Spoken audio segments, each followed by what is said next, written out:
Miq e mi, ju përshëndes këtu nga New Yorku.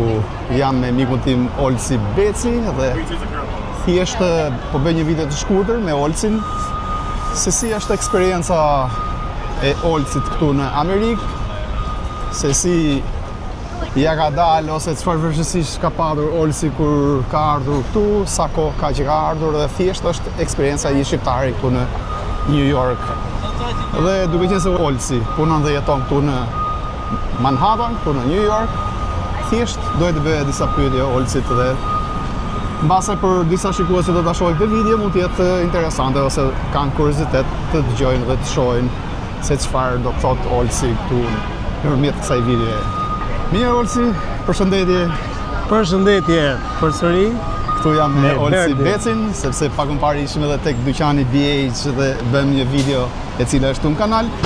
Thjesht po bënim pak muhabet me Olsi gjatë rrugës dhe thash pse jo të ndanim pak eksperiencën se si ka qenë eksperienca e Olsit këtu në Amerikë. Sa keti Olsi që ka ardhur këtu? Unë kam ardhur në Amerikë në mes të Covidit 2020. Dhe si ka qenë eksperienca jote këtu? Çfarë vështirësi ke patur ti fillimisht kur ke ardhur këtu në New York për shembull? Se gjithmonë ka një vështirësi në fillim. Jo, vështirësia ishte sepse ishte Covidi dhe s'kishte absolutisht asgjë dhe nuk dije ku kërkoje ndihmë. Dhe nëse do kërkoje ndihmë s'kishte ku ta gjeja, se të ishin çdo gjë e mbyllur. Dhe gjëja e mirë që çdo kush që mund të vi këtu me idenë për ndetur, duhet të vi me një buxhet të mirë me vete për vitin e parë dhe vitin e dytë për të qenë i qetë psikologjikisht që hapa që të hedhësh ti mendosh mirë dhe mos jesh nën presion të gjërave. Të mbijetoj me ato para. Zëre ti kesh lekët për 2 vjet që zëre se s'do punosh fare, ti kesh për të ngrënë dhe për që aq më mirë edhe nëse ka para më tepër dhe i investon apo jo. Patjetër. Investon në një biznes apo në një punë që mund të gjëja që bëra ndryshe nga ata që vin për herë të parë këtu, zgjodha që të ri që fillim në një zonë të shtrenjtë, sepse e mora si investim për veten time, në sensin këto vite që kam ndetur në një nga zona më të mira të Manhattanit, ka qenë shumë e mirë për idenë që ti mund të bësh connection shumë të mira, sepse njeh njerëz që nuk ta pret mendja se çfarë njerëz mund të takosh, siç takuam dhe që pari. Edhe mund të bësh biznes pra, lehtësisht. Po, sepse në Manhattan kryesisht njerëzit e suksesshëm, njerëzit punëtorë që kanë biznese dhe duke frekuentuar zona të tilla, ke mundësinë që të njohësh njerëz të tillë për të ecur përpara. Ose do harxhosh është pak e kushtueshme, por e mora si investim për të ardhmen. Mund të preferoja të rija në një zonë pak më në periferi, paguaja më pak, ikem të drejtë. Paguaja më pak qira, do kurseja më shumë, por do hidhja hapat më ngadalë. Dhe erdha me idenë që fillim që dua të jap drejtim gjërave, të integroj në jetën amerikane, të hyj sa më thellë në idenë e biznesit dhe të takoj sa më shumë njerëz të suksesshëm që të më japin mundësi të zhvillohem në anën artistike dhe në anën financiare. Dhe zgjodha të ri një zonë të shtrenjtë, siç është Manhattani, shumë bukur. Për këtë arsye, e mora riskun përsipër, sepse financat e Shqipërisë me këtu janë jashtëzakonisht ndryshe. Normal. Qiraja, jetesa, ushqimi dhe unë kisha edhe 2 fëmijë me vete, kisha edhe nusë me vete. Mirë, Olsi, atëherë unë thjesht edhe unë edhe ndoshta ato që na shohin.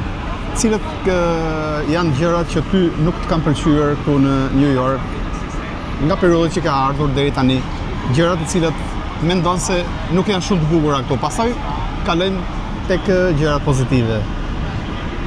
Pakën 3 gjëra. Komuniteti shqiptar, me gjithë respektin dhe dashurinë që kam, një pjesë e madhe nuk është e integruar tamam me jetën amerikane, preferojnë shumë trim me njëri tjetrin dhe kanë shumë vështirë të integrohen, të socializohen me një jetë normale që bëjnë amerikanët dhe preferojnë rinë shumë me njëri tjetrin, kryesisht në zonat e Bronxit apo janë njerëz punëtor. Aty ku jam unë tani. Po, janë njerëz punëtor, kryesisht shqiptarët, por nuk kanë shumë informacion dhe shumë informacion që unë kam kërkuar e kam gjetur ndërmjet Google-it, sepse informacionin ose nuk e kanë ose nuk e tregojnë. Nuk Po e pra, di se është edhe ndodh një shumë faqe, një grup komunitete. aty ku shumë shqiptarë edhe pyesin për probleme dhe Po. kam parë që ti e përgjigjur disa Unë herë. përgjigjen dhe përgjigj me emër e mbi emër dhe shumica aty shkruan anonim dhe nuk e di pse. Po, Sepse nuk e tregon. E di pse dhe unë i shpesh i kritikoj në thonjza, sepse shpesh herë kërkojnë ndihmë. Dhe nëse ti për shumë kërkon shtëpi me qira. Qartë. Në ato moment unë nuk kam ndonjë informacion eksakt, por mund ta kem pas 2 ditësh, pas një jave. Qartë. Ku ta gjesh atë njeriu që ka kërkuar ndihmë kur ai nuk ka një numër Shumë telefoni, saktë. nuk ka një informacion kur ti nuk di se ku ta kontaktosh. Shumë saktë. Ose për punë. Ti Po. mund t'i gjesh për shembull një lloj pune që ai e kërkon, por është anonim dhe ti nuk e di ku ta gjesh. Vazhdojmë tek pyetja e parë jemi akoma. Cilat janë gjëra negative që ti ke hasur ku në New York? Gjëra negative, nuk e di çfarë të them gjëra negative, sepse unë jam shumë optimist nga natyra Po dhe dakord, bravo. Tani diçka negative edhe ka këtu. Nuk besoj se gjëra jam 100%. negative është që në Shqipëri udhëtoja shumë me makinë, kurse nëse jeton në Manhattan, për shembull është shumë e vështirë për gjetur parking. Dhe i detyruar që ti të lëvizësh me metro nëse me Mjetet e transportit taksi. publik, Por ose që janë taksi. shumë komode dhe janë të Po, përballueshme shumë për saktë. çmimet. Me sa shohun gjëra negative Dhe- nuk ka. Kjo është Edhe në ndote Shqipëri, agnostike, besoj. në Edhe Shqipëri, zhurmat. në Shqipëri thjesht që kishim jetën pak më sociale me njerëzit, dhe këtu duhet ta filloja nga zero, duhet vija miq të rinj, njerëz të rinj. Po. Dhe tani besoj që jam stabilizuar. Po ndotja akustike është, por dhe nuk është. Qofse ti del ecën patjetër edhe në Tiranë, po ti jesh ose kudo, Normalisht. dëgjon. Por nëse je në apartamentin tënd, nuk është se ka problem. Unë nuk është se kam patur ndonjë problem përveç e kam thënë vetëm policisë në rrugë, ose në rrugë. ambulancës, Po. që është gjë normale. Pjesa tjetër është okay. Dhe kam preferuar gjithmonë që të jetoj në një zonë të zhurmshme ku ka njerëz, ku ka gjallëri. Sepse shpesh herë shqiptarë, në përgjithësi njerëzit thonë dua larg për privacy. Çfarë privacy mendoj që duhet në moshën e tretë. Tani që jemi plot energji, Privacy kur ti nuk ke tani punë. që je plot energji, duhet të rish në zhurmë, në trafik, takosh njerëz, bësh connection, tecësh përpara, bësh milionat, tecësh. Privacy nuk e ke luksin tash për privacy kur je emigrant i ri. Tani Fix. kur je emigrant i ri, duhet vetëm aksion, zjarr, tecësh përpara. E shikoni Dhe- çfarë optimizmi ka ky. Unë jam shumë optimist. Olsi. Kam ardhur me ide të qarta që në fillim se çfarë do bëj, me çfarë do merrem, Sepse dhe më dojnë komplet të ndryshe fjalë, sepse më kanë thënë që do kalosh, do shkosh në Amerikë, do kalosh në depresion, do të nxjihet jeta, ke Amerikën këtu. tani pyetja ime është kjo. Nëse ke një projekt, nëse di gjuhën dhe ke një buxhet në vete dhe je njëri social, mos e ça kokën në fund botës shkosh, do ecësh. Tani unë dua të marr një mendim tëndin ose një pyetje doja të bëja. Pa. Ti ishe shumë i suksesshëm në Shqipëri. Pa. Ke patur klientel shumë të mirë për sa i përket fushës e fotove, të videos, sepse unë të njoh prej kohësh, kemi bashkëpunuar bashkë, kështu që jam shumë kurioz si ka mundësi të lesh kaq shumë bagazh që kisha atje, kaq shumë punë, kaq shumë hapësirë dhe të largohesh nga Shqipëria dhe ka ardhur në Amerikë. Çfarë të shtyu që ta marrësh këtë lloj risku ose këtë lloj opsioni që të lesh gjithë atë punë që ke patur dhe të vish këtu?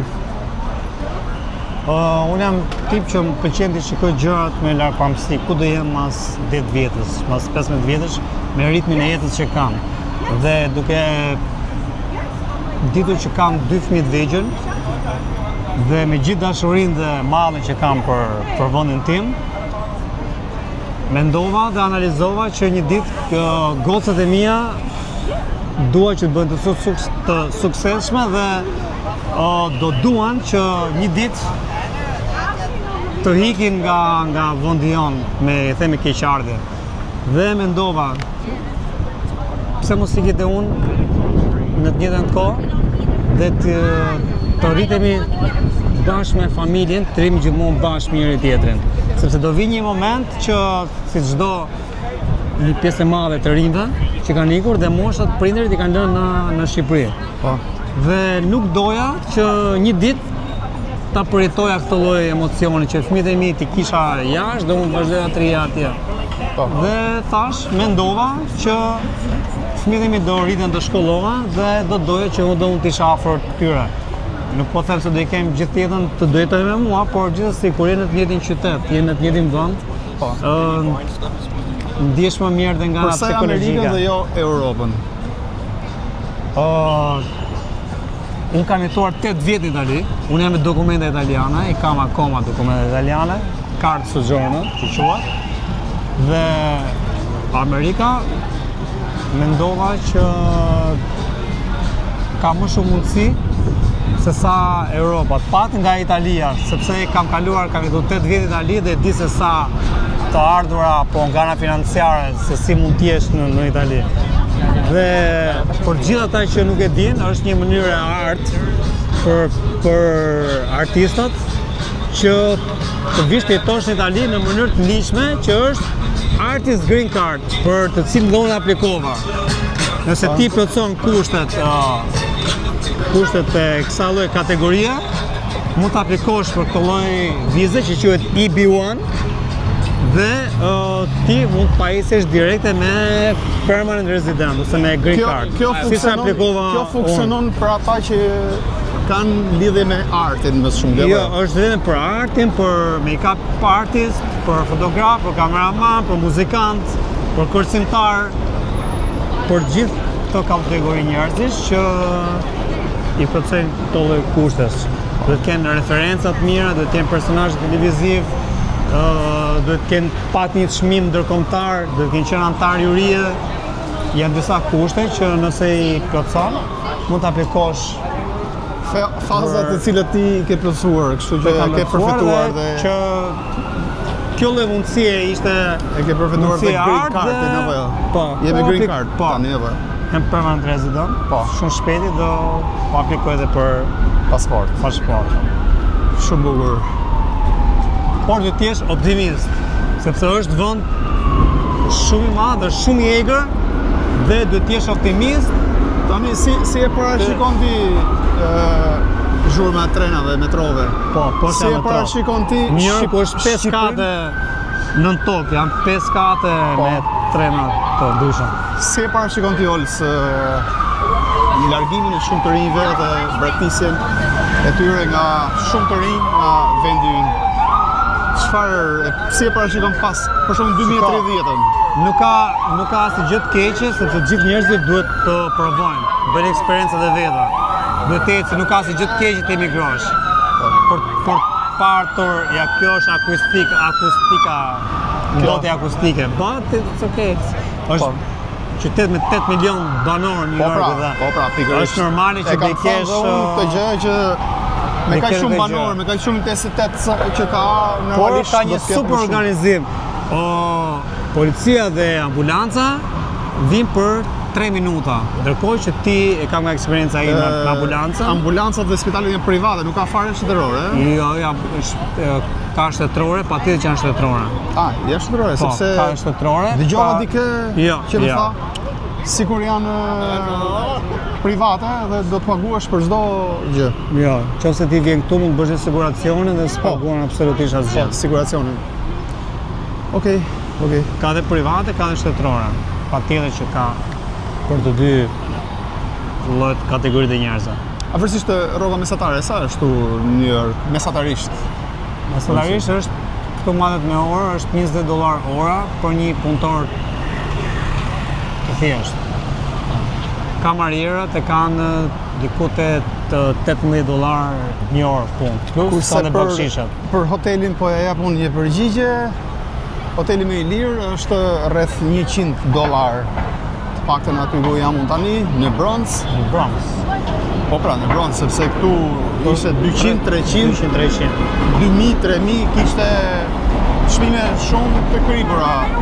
Dhe do të shkosh aty ku përshtatesh, më kupton? Unë tani kam gjetur një hotel që është shumë i mirë me $100. Është shumë i Po ti pastër, thua shumë ja i mirë. emrin se ka shumë njerëz që duan të vinë dhe mua kërkojnë shpesh që Jo. vende për të fjetur dhe Ideja është që, shiko, unë nuk dim ku të disa shkojnë. ditë isha tek një shoku im, te një miku im. E kisha marrë një hotel edhe e pagova kot. Ai e mori vesh unë isha këtu dhe më thirri dhe kam ndetur aty. Kishte një shtëpi shumë të mirë, ishte New Jersey, kështu që qëndrova aty, ndërkohë që pagesa e hotelit iku. S'është problem kjo pjesë, ndërkohë që tani erdha në Bronx sepse kisha projektet e mia dhe mora një hotel, thash ta marr një ditë që ta provoj një herë. Se kështu e bëj zakonisht kur nuk kam shumë besim se si është, por kur pash se sa i pastër, sa i mirë ishte, sepse Bronxi njihet si zonë pak problematike, por unë jam ndjerë shumë mirë aty. Është dita dytë që qëndroj aty dhe jam shumë mirë. Kështu që kjo është edhe çmimi për hotelet. Ndërsa për mua pjesa problematike që kam vënë re këtu është ushqimi, që është pak problem, sepse është ndryshe nga Europa mbase. Por për mua personalisht është pak problem kjo pjesë. Është pak problem sepse edhe këto restorante ndryshojnë nga restorantet Ke edhe në restorante Europë. shqiptare. Po, kam ngrënë Mos edhe pash. tek restorante shqiptare këtu. Ke edhe qofte.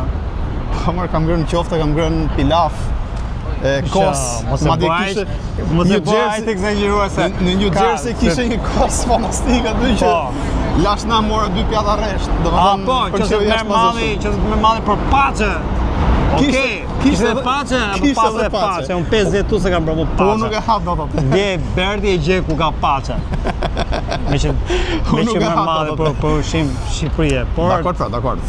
Flas. çdo gjë ka. Unë po të tregoj eksperiencën time. Ha.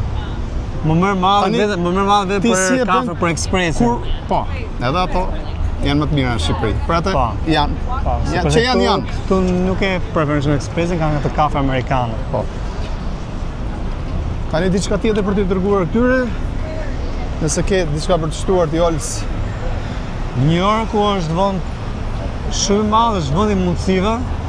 Është vend që ja vlen ta vizitosh dhe nëse të jepet mundësia ta jetosh. Ka shumë gjëra pozitive, ka shumë gjë, njerëzit nuk vdesin rrugëve, nuk edhe është si në Shqipëri që njerëzit punojnë deri në orën 5 dhe mas orës 5 shkojnë për bare, pi një kafe me kolegët e punës ose me shoqërinë. Është e njëjta lloj logjike. Njerëzit që duan të bëjnë dy punë, okay, është tjetër gjë. Por nuk janë njerëzit robot, siç thuhet që Po pra, nuk është e vërtet fare. Më kujtove këtë sepse në çdo Nuk është fare koment vërtet. shoh që Amerika është vetëm punë, ditë, natë, Jo, punë, punë ditë Është natë, vërtet, është qëndron kjo? Punë ditë natë, qofse do të punosh 2 punë dhe do të marrësh pagesë më të mirë. Por nëse ti je profesionist, ditë bërë diçka dhe vjen je me dokumenta të rregullta dhe vjen të jetosh në Amerikë, duhet të hapësh se s'bën biznes.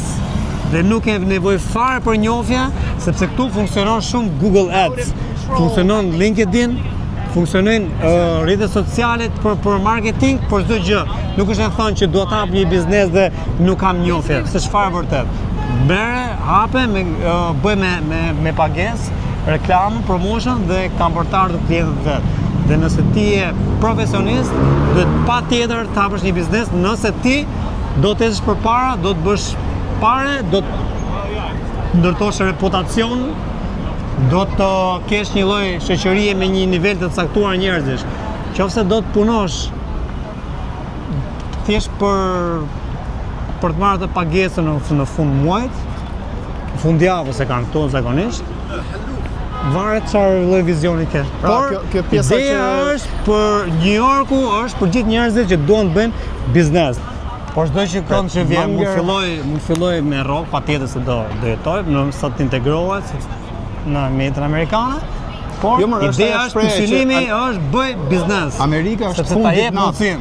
Kjo shprehje. Jo, nuk është puna e natë. Unë Nuk kam- është e vërtetë kjo. Kam disa biznese dhe edhe punoj dhe tani jam me Berdin. Tani Po bëj muhabet. Nuk jam punë. Më thuaj realitetin. Je më i qetë këtu ku Jam- jeta gëllon jam- apo ishe më i qetë në Tiranë? jam shumë i qetë nga ana psikologjike, sepse çdo gjë është e koordinuar. Çdo gjë është e llogaritur dhe nuk të lë të dalësh nga vetja në sensin që të mërzitesh apo të zhgënjesh apo të dalin gjërat jashtë kontrollit. Sepse ta jep atë lloj mundësie ky lloj qyteti që ti të programosh gjërat ashtu siç i do.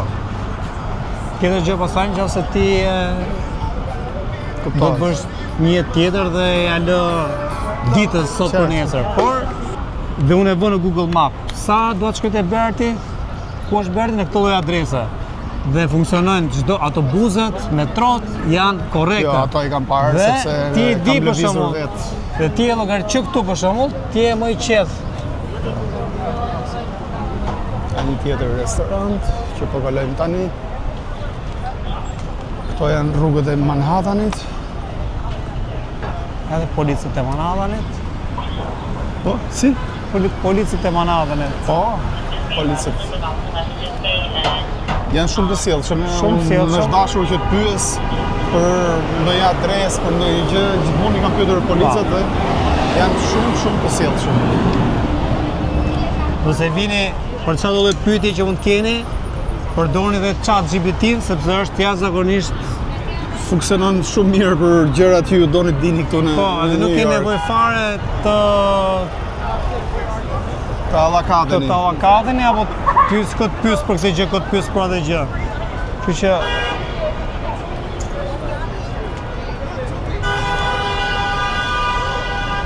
atje është Times Square atje. Po, Times Square? Times Square është Ke përballë. bërë një video te Times Square? A ke kohë? A jemi larg? Jo më ja ku ashtu. A shkojmë aty? Pa, hajde më. Hajde shkojmë deri aty. Aty do ta bësh një video Se unë Times kisha Square. mbyllur, jo, nuk kam bërë aty, më thënë drejtën. Nuk e bë, Jo, nuk pa kam aty do ta bërë. bësh aty një Jo, sa nuk kam të ke bërë një sepse çuditshëm, ke Kam gallat, qenë ke në një lëvizje këto ditë dhe patëm dhe paradën, ti e di shumë mirë se isha dhe vetë aty. pa. Por ja shkojmë bashkë deri tek vetëm kur bëra videon live, isha në Times Square, por live i ngec. Kështu që këtë video është me regjistrim, Pa. do të jetë dhe me cilësi shumë të mirë 4K HDR. Pa. Për çdo pyetje që keni, mund të bëni këtu në koment një mendim, mund të jepni një përshtypje, mund të shkruani diçka dhe ne do t'ju përgjigjemi si unë dhe Olsi, do t'ju përgjigjet këtu në koment. Pra, bëni pyetje për sa i përket Amerikës, New Yorkut në këtë rast. Dhe ndoshta dikush mund të gjejë ndonjë përgjigje të cilën mund ta marrë nëpërmjet komentit. Që kemi shumë afër fotolsi Times Square-it, kështu që po shkojmë deri në Times Square. Dhe shëtisim me videon ton bashkë me mikun tim, shokun tim Olsi Beci. Që u takuam rastësisht sot në Jemi takuar fare rastësisht tek dyqani i pajisjeve elektronike, siç është BH Store. Kështu që mendova pse jo.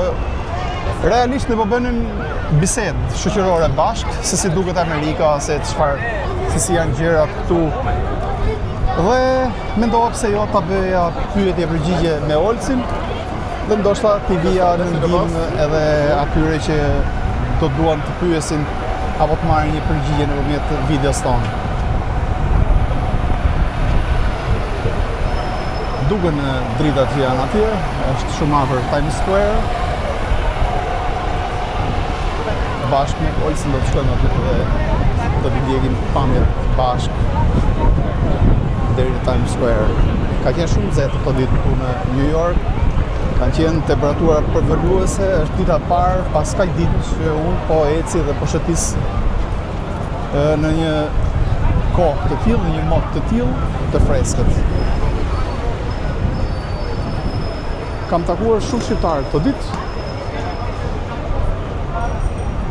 Kam takuar shumë shqiptarë ku i kam pyetur, kam bashkë biseduar me ta, por me thënë drejtën kisha planifikuar që të bëja dhe disa intervista, si mund të quaj, paka shumë kjo lloj stili që po bëj tani me Olsin për të treguar eksperiencën ose për të treguar diçka nga vetja. Por siç e dini shqiptarët janë pak të ngurt, ndërkohë që kemi Olsin që është një djalë që ju e keni parë edhe në TV Plan, tek Arditi, Olsin, ku video e Olsit është super virale në rrjetet sociale. Është ajo video me kufjet që Olsi përgjigjet. Pole! Nëse Emi nuk e dëgjon dhe pole, dëgjon dhe ndryshe. Dhe vazhdojnë dhe këtu më thonë, a je tje ideali kufjeve? Ajo ka qenë një nga videot më virale në rrjetet sociale.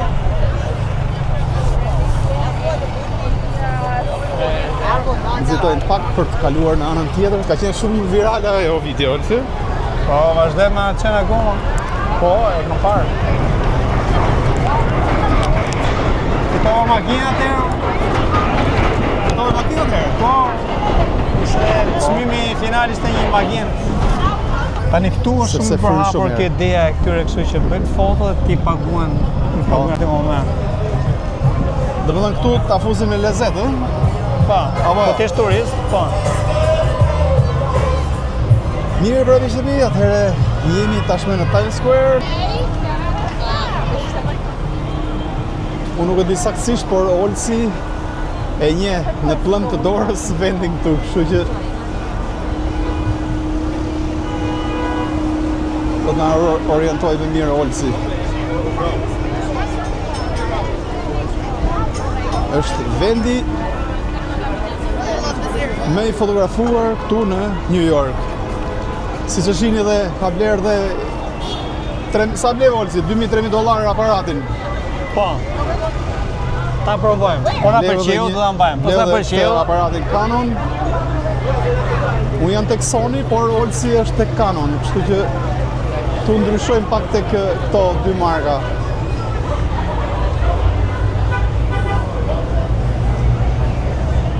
Kjo është Rock Cafe. Kjo është New York Rock Cafe. Është e famshme, çfarë? Kjo është e famshme dhe për një kuriozitet, qiraja e këtij ambienti këtu është $1 milion në muaj, qiraja. What? Po, po dush mund të futemi ta shohim çfarë ka. Aty brenda. Ka histori, është ta. Të lejojnë që këtu nuk është problem fare filmimin në ambiente kështu, ë? Ka vënë re që këtu është easy going. Nuk është shumë problem këtu. Madje edhe tek BEG ku hyra brenda, tek dyqani i aparateve fotografik, mora leje ose më saktë pyeta dhe më thanë nuk është fare problem. Kështu që mund të filmosh në ambiente të brendshme. Ndryshe nga territori shqiptar ku nuk ke shans që të bësh një video apo të bësh një filmim. Është shumë problem. Ndaj quhet edhe vendi i mundësive këtu. Sepse këtu ke shumë mundësi. Është vend i lirë, është vend që të ofron shumë gjëra të mira. Degim tek shkallët e kuqe, ato shkallët e kuqe janë të famshme. Çdo turist shkon te shkallët e kuqe. Shkallëve. Është pikë turistike, isha në New Yorkut janë të famshme dhe bëra thjesht një reels. Por kush është domethënë atyre shkallëve që shkojnë gjithë atje? Po thjesht është një pikë që ti je pak më lart dhe ti jep mundësi që ti ta shikosh qytetin. Pra është lartësia. Çik më nga sipër. Është lartësia që ti jep ajo pamje. Është zona më zhurmshme e New Yorkut këtu. Kështu që mund të ketë pak ndotje akustike.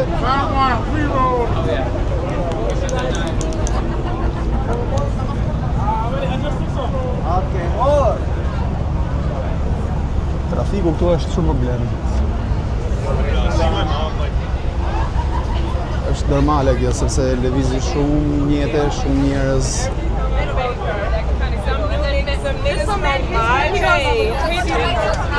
Këto janë dhe fotografët që bëjnë foto. Ishte bërë shumë bukur ata. Po, mbaj një tablet aty dhe tregojnë punën që punën dhe ja shet direkt, ja merr direkt pagesën. Arritëm në qendër, arritëm tek shkallët. Ben jeni de farmaci.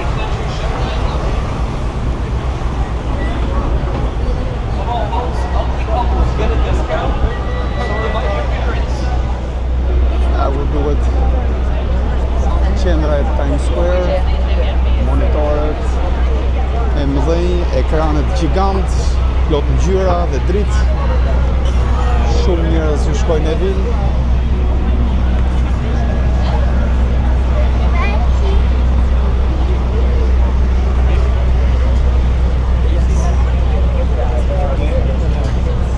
Me sa duket shkallët Tash i ke një pamje shumë bukur për turistët.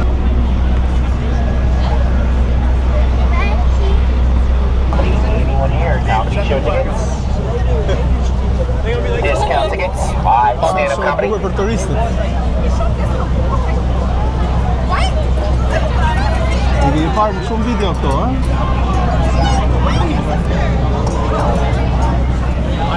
Bukur janë maskuar, si? Shumë bukur. Jam maskuar nga mesi i lartë. Mesi e poshtë, nuk janë maskuar fare. Okej. Njerëzit shohin botë e lirë. New Yorku është i famshëm për botën e lirë dhe për lirinë e mendimit dhe lirinë e veprimit. Edhe të shprehjes. Të shprehjes, po. Po pra, se edhe kjo shprehje është apo jo? Dhe kjo mënyrë të shprehurit është. Mënyrë shprehje është. Këtu ka shumë fotograf, siç mund shihni, ka shumë fotograf që të bëjnë foto. Por nëse pranon që të shkretet foto, do të paguash lekët direkt. Kështu që edhe duhet pa kujdes këtu. Sepse të detyrojnë që të paguash. Megjithëse këtu ka shumë policë edhe thjesht nëse ti reagon edhe ndoshta kërkon ndonjë sinjal nga polici, këtu polici është i shejtë, fuqia e policisë këtu e njerëzve që janë për rendin është shumë e madhe.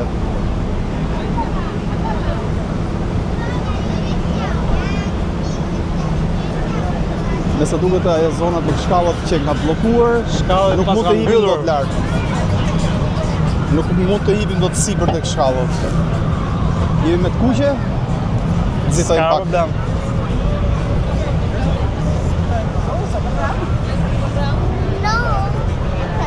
Pra atëherë afrohemi tek qendra. Jemi në qendër më saktë, por afrohemi aty tek shkallët, po them unë.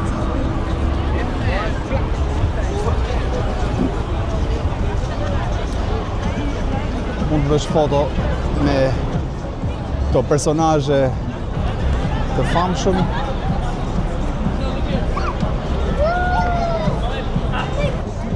Dhe mund të paguash diçka. Nuk e di sa marrin, sa pagesë marrin, por ndoshta $5, $10.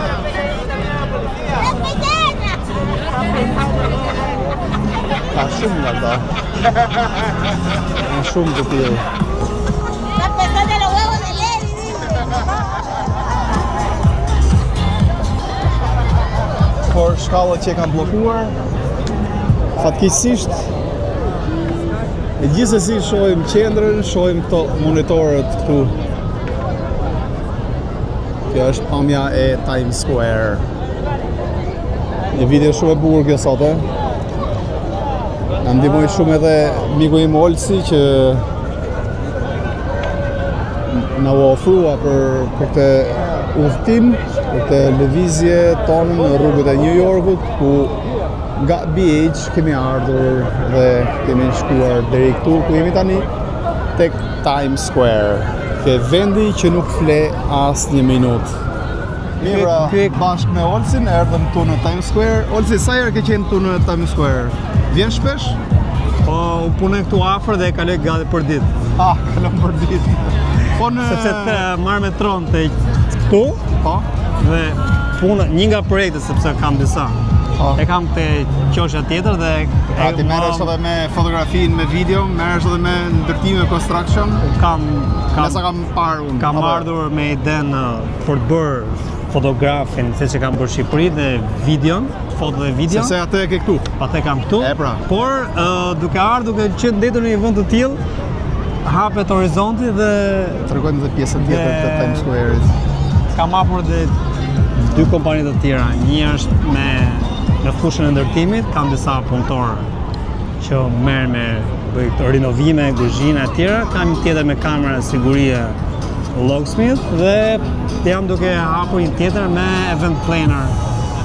Event planner a e për shikoni? të marrë komplet një organizim përsipër që nga njerëzit që nga aeroporti të gjithë ku të akomodosh, duke marrë me dekorin, me Shumë ide e mirë. regjin, me vendit, i gjesh hotelet ku do bëjnë seminaret, etj. Kjo është E shikoni Në pra, vazhdim. çfarë do të thotë të punosh dhe të jesh i suksesshëm.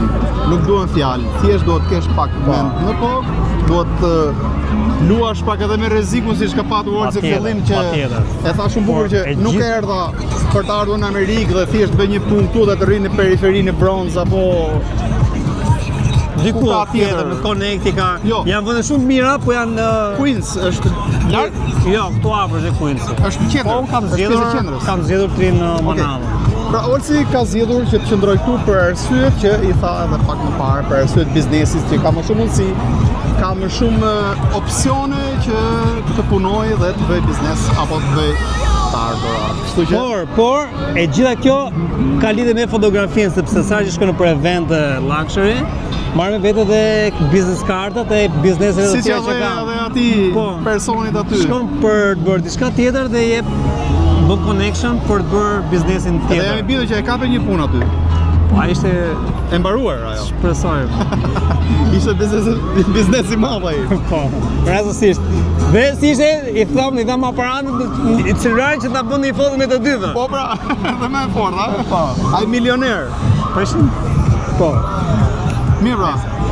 Besoj se e azuruam këtë video. Përshëndesim E të arritëm gjithë shoqërinë që kanë në Tiranë ta bënin bashkë me kështu që- Berdin dhe shpresoj të shihemi sa më shpejt. Kush ka ndërmend Viktej, nëse ka ndonjë pyetje apo në sugjerim, mjafton të më shkruaj në Instagram, Beci. Olsi Beci me viz. me çe. Dhe unë do ju Sepse përgjigjem. ti dhe më kanë hequr atë çene kanë Po thënë në pse. Amerikë e kam ç Olsi Beci, po këtu më kanë bërë Olsi Beci. Rësika që ti do ta marrësh Ma pasaportën apo jo? shqiptojnë, po. Pasaportën do ta marrësh. Po, me Olsi do ta marr me Beci. Po. S'keç bën. Por më thrasim Beki, sepse Beki. Beki, Mr. Beki, Bukur sepse Bukur, Okej, Beki. tani jam Beki mësuar, Bar. po fillim se të cën e shikoj ndryshe dhe fillim ria shpjegoja, po mos e thash, it's okay. Beki, si doni ju. Mirë pra, ju shikues që më ndogjet në këtë video, bashkë me mikun tim Olsin, ju përshëndes këtu nga Times Square. Shpresoj që ju kemi dhënë sa do pak informacione apo mendime se si funksionon gjërat këtu në Amerikë, se si janë gjërat, apo se sa e mundur është të kesh sukses siç ka patur ose siç e ka Olsi. Mos e merrni me frikë, çdo gjë let mjafton vjen gjitha nga mendja. Po ti je optimist, çdo gjë shkon rregull.